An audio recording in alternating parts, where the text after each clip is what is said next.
తల్లికి చెల్లికి న్యాయం చేయలేనోడు రాష్ట్ర ప్రజలకు ఏం చేస్తాడు అనేది ప్రధానమైన సొంత తల్లిని చెల్లిని కూడా కోర్టుకు లాగారు వైఎస్ జగన్ అంటారు.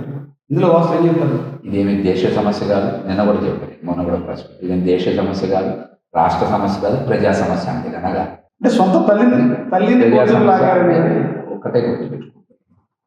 అది వాళ్ళిద్దరి మధ్య వ్యక్తిగతమైనటువంటి సమస్య. ఆ వ్యక్తిగత సమస్య వాళ్ళే పరిష్కరించుకుంటారు. ఖచ్చితంగా వైఎస్ షర్మిల గారు వైఎస్ రాజశేఖర రెడ్డి గారి కుమార్తె అన్న విషయం మర్చిపోవద్దు. మీరు పసుపు రంగు కోసం పనిచేయడాన్ని ప్రజలు గమనిస్తున్నారు, చూస్తున్నారు. మీకు ఆస్తుల మీద హక్కు కావాలంటే మీకు పరిష్కారం చేయగలిగింది జగన్మోహన్ రెడ్డి గారు, లేకపోతే వైఎస్ విజయం గారు, మీ కుటుంబ సభ్యులే కానీ చంద్రబాబు నాయుడు గారు కాదు కదా. ఆయన ఏం ఆస్తి రాసేవాడు కదా షర్మిల గారికి రాసేవాడు కదా. పవన్ కళ్యాణ్ చెప్తాను, నా సహోదరు షర్మిలకి థ్రెట్ ఉందండి. నిజంగా థ్రెట్ ఉందంటారా వైసీపీ పార్టీ నుంచి? పవన్ కళ్యాణ్ గారు ఏదో ప్రచారం కోసం మాట్లాడారు. మీరు వైఎస్ షర్మిల గారికి మీరేమీ థ్రెట్ లేదు.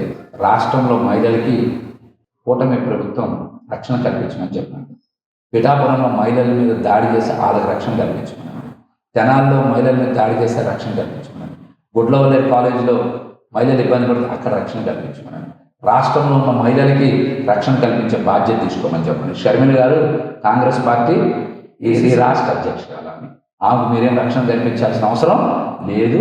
ఇదేదో ప్రచారానికి వాడుకోవడమే, నేను కూడా ఏదో కల్పిస్తానని జగన్మోహన్ రెడ్డి గారి మీద ద్వేషంతోనూ ఏదో మాట్లాడే మాటలు. కానీ అసలు మీ బాధ్యత ఏంటి? ఆమె అడిగినప్పుడు మీరు చేయండి. అసలు ఆమె అడగకుండానే మీరు ప్రచారం కోసం అదే మాటలు మాట్లాడుతున్నారు. మహిళలు ఇన్ని వందల మంది మీద దాడులు జరిగినాయి, మీరు ఎందుకు మాట్లాడాలా? వాళ్ళకి రక్షణ ఎందుకు కల్పించాలా? ఆత్మహత్యలు చేసుకున్నారు, ఎందుకు వాళ్ళకి రక్షణ కల్పించాలా?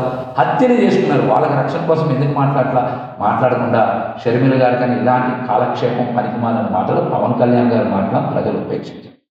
షర్మిల గారు కూడా నిజంగా ఆస్తి వివాదాలు ఉంటాయి, ఆమె ఎవరి దగ్గరికి పోవాలి? జగన్ గారితో మాట్లాడుకోవాలి, వాళ్ళ కుటుంబ సభ్యులతో మాట్లాడుకోవాలి, లేదంటే వారి తల్లిగారిని విజయలక్ష్మి గారితో మాట్లాడుకోవాలి. కానీ చంద్రబాబు గారితో మాట్లాడుకుంటే వాళ్ళ ఆస్తుల పరిష్కారం రావాలి.